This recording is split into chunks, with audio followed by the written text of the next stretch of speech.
Hey there folks, in today's video I'm going to show you how to prepare our pepper plants for the winter. Here in Canada we can't grow all year round, so unfortunately all these weren't ripe, but I had no choice but to pick them. They'll ripen up a little better even though they're picked. And I know someone who likes pepper leaves for soup, so I picked all the good ones. Some of them have started to die and get spots on them. So I'd usually use scissors to start trimming this, but my scissors aren't very good because the stalks are very thick, so we're gonna have a little fun with it. Got my battery operated jigsaw and we're gonna start trimming it.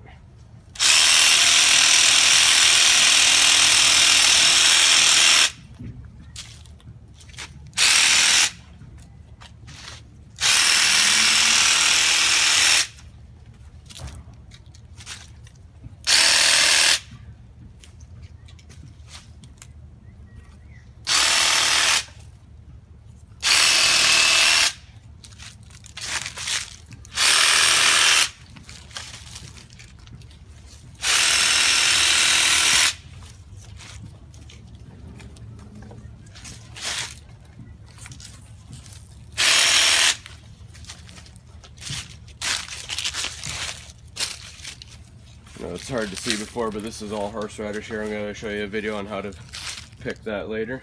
So now we're left with kind of a stump. We're going to actually take it right down to the root,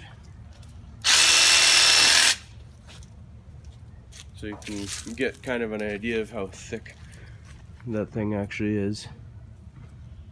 It's like a tree.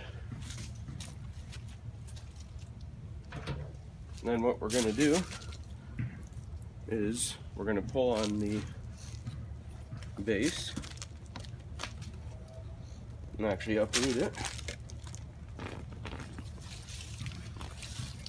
Because after all, this is Canada and we don't actually prepare our plants. Some people bring them inside, but I don't. That's how big the roots are. So we're just going to throw this in the garbage, and we're going to go to our garden store next year and select which peppers we wanted. These were Carolina Reapers. We're going to go for something else next year. And that's all there really is to it. No sense in really saving a pepper plant. They do last 5 years, but they're only a few dollars at the store. Hopefully this was enjoyable for you, and have a little fun gardening with your power tools, and please like and subscribe.